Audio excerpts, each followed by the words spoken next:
Alors, pour commencer au niveau du fonctionnement, on va se poser une question par rapport à cette valeur ajoutée. En prenant un petit exemple tout simple, la fabrication d'un lit, on va essayer de comprendre ce que c'est.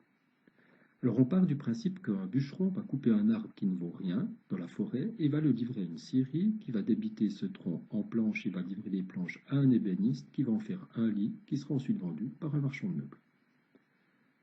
Alors, on voit que les différents acteurs, par leur travail, ajoutent une certaine valeur à ce lit qui est en transformation. Et à la fin, l'ensemble de ces valeurs ajoutées correspondent au prix vendu 400 francs ici.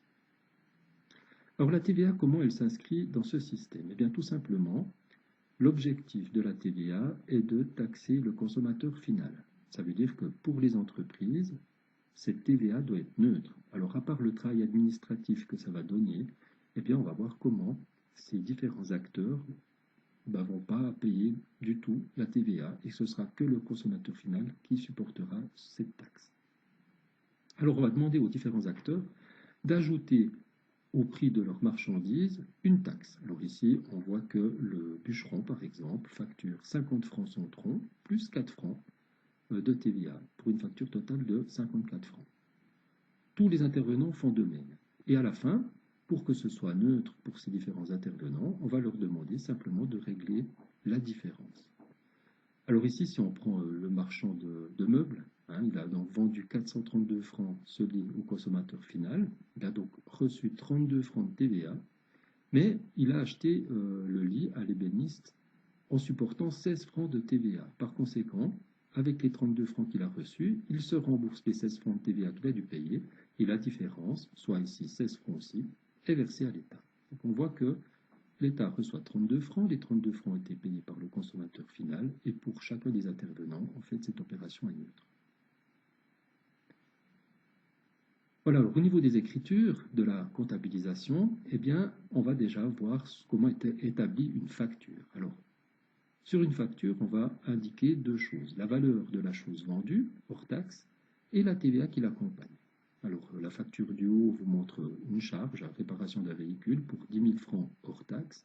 La TVA est facturée à part.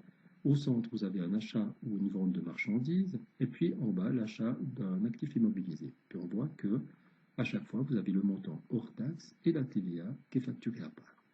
Ce qui fait que le montant dû, d'un point de vue strictement comptable, s'il est payé plus tard, on l'inscrira dans le compte d'aide fournisseur ou créance client, ou alors si on le paye tout de suite, ou s'il nous est payé tout de suite, il figurera dans caisse, banque ou poste. La TVA va être facturée dans un compte à part. Alors il y a différents comptes. Vous avez tout d'abord le compte TVA dû, qui est réservé à la TVA que nous facturons à nos clients. Ensuite, vous avez impôt préalable sur marchandises, IPM, dans lequel on va inscrire toute la TVA qu'on nous facture lorsque nous achetons des marchandises.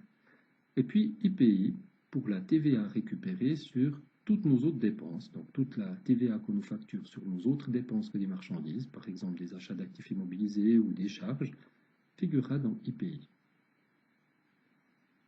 TVA due est une dette, cet argent que nous recevons de nos clients, nous devrons le verser à l'administration fédérale des contributions. Et puis IPI et IPM sont des créances, c'est toute la TVA que nous allons récupérer sur nos achats.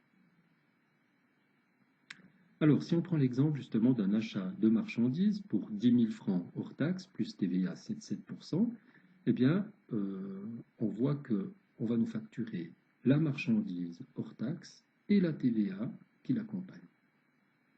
Alors, pour le calcul de cette TVA, on voit que la base du tout, c'est la valeur hors taxe de la chose qui est achetée ou vendue. Alors ici, par exemple, c'est les 10 000 francs de marchandises.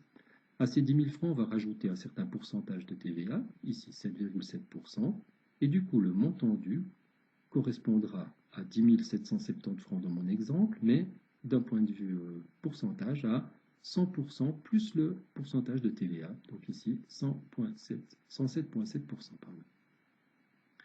Alors voilà, maintenant, quand on passe dans les comptes ces différents éléments, eh bien, ce qui est acheté est passé dans le compte qui le concerne hors taxe. Alors ici, on a acheté des marchandises et on va faire figurer ces marchandises pour la valeur sans TVA, soit 10 000 francs.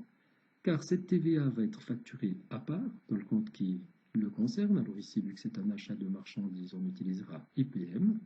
Et puis le montant total sera payé tout de suite ou sera simplement mis dans un compte de dette, comme ici, dette fournisseur.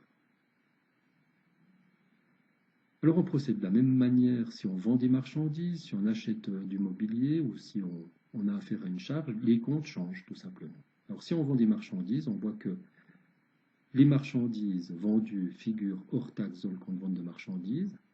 La TVA est inscrite à part dans le compte concerné, ici c'est TVA due, et le tout sera payé plus tard par nos clients. Si on prend un achat d'actifs immobilisés, comme du mobilier, la valeur du mobilier figure dans le mobilier toujours sans TVA, car la TVA est facturée à part dans le compte ici, impôt préalable sur investissement, et le tout figure ici dans un compte de dette qui s'appelle autre dette. Pareil pour les charges. Les charges hors taxe figurent dans le compte de charges concerné, ici frais de véhicule. La TVA se trouvera à part dans le compte IPI, dans ce cas-là, et puis le montant total pourrait être payé, mais ici, on l'a mis dans autre dette. Voilà, puis une fois que 3 mois se sont passés, à la fin de chaque trimestre, on va faire le compte pour justement savoir si on doit de l'argent à l'État ou si c'est l'État qui doit nous rembourser de la TVA. Alors pour cela, on se retrouve avec nos comptes TVA dans lesquels on a dans le compte IPM et dans le compte IPI la TVA récupérée. Et puis dans le compte TVA dû, nous retrouvons la TVA que nous devons à l'État. Alors là, maintenant, l'idée, c'est de savoir si on doit plus à l'État ou si c'est l'État qui nous doit le plus. Et pour cela, on va regrouper toute cette TVA dans un seul compte. Par conséquent, on va virer IPM et IPI dans TVA dû et voir où se situe le solde. Alors, ce virement en fait, d'IPM et IPI dans le compte TVA dû génère deux écritures qui seront toujours les mêmes, soit TVA dû à IPM et TVA dû à IPI. Et dès ce moment-là, on va pouvoir clôturer le compte TVA dû et voir où se situe le solde. Alors, si le solde se situe, comme dans cet exemple-là, au débit du compte TVA dû, ça signifie que nous devons un montant de TVA à l'État. On voit que la zone rouge, qui est la TVA que nous avons reçue de nos clients, est plus grande que les zones vertes et bleues, qui représentent la TVA que nous devons récupérer. Ce qui fait que la différence, on payera ça à l'administration fédérale des contributions.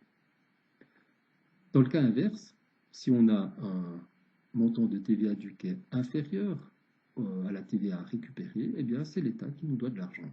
Et on voit ici que le solde se situera au crédit du compte TVA dû, et nous passerons comme écriture créance AFC à TVA dû.